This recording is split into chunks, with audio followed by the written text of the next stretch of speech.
সুপ্ৰভাত জনালোঁ সকলোৱে দিনটো যাতে শুভ হওক। ময়ো এয়া ধুনীয়াকৈ ৰাতিপুৱা শুই উঠিয়ে প্ৰথমে মানুহজনক মই একাপ লাল চাহ বনাই দিলোঁ। মানুহজনৰ ধুনীয়াকৈ চাহকাপটো খাই মেলি এয়া গাহৰি দানা দিব গৈছে। ৰাতিপুৱা সদায় মানুহজনে গাহৰি দানাটো দি মেলি থৈ যায়, গতিকে মোৰ ৰাতিপুৱা দানা দিবলৈ দেৰি হৈ যায়গৈ। বাহি কাম বন কৰোঁতে মানুহজনক ক'লোঁ বোলো আজি পাণ কেইখনমান পাৰি দিয়া, গছতেনো পাণখিনি কিমান পকি সৰি যোৱাতকৈ ওচৰৰ দোকান এখনতে মই দি থৈ আহিমগৈ, পাণখিনি পাৰি দিয়া। মানুহজনে গছত উঠিবলৈ কি যোগাৰ লগাইছে দেখিছেনে?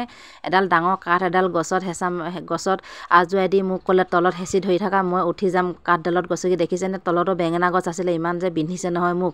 মানুহজনক ক'লোঁ বোলো পাণখিনি পাৰি থকা, ময়ো ধুনীয়াকৈ ভাত চব্জিখিনি যোগাৰ কৰোঁগৈ, কামলৈ যাবলৈ দেৰি হ'ব। মানুহজনে ধুনীয়াকৈ ইফালে পাণ পাৰি আছে, আনফালে ময়ো এয়া ধুনীয়াকৈ জুই ফুকি চব্জি কাটি ভাত চব্জি বনাই আছোঁ।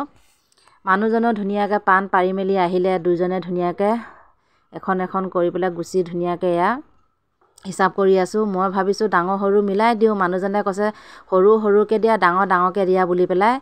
এয়া দেখিছেনে পাণখিনিও ইমান ধুনীয়া যে বুঢ়া হৈছে। মানুহজনে দেখিছেনে কি কৰিব চাব দেই, হাতৰ পৰা পাণখন কেনেকৈ কাঢ়িলৈ গ'লে দেখিছেনে।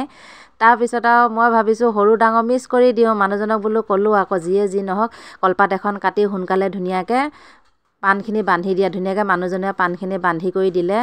মানুহজনেও ধুনীয়াকৈ খাই বৈ কামলৈ গ'লে, ময়ো এয়া ধুনীয়াকৈ দোকানত পাণ দি মেলি আহিলোঁ, বা ভিডিঅ' কৰা নহ'লে দিয়া সময়ত।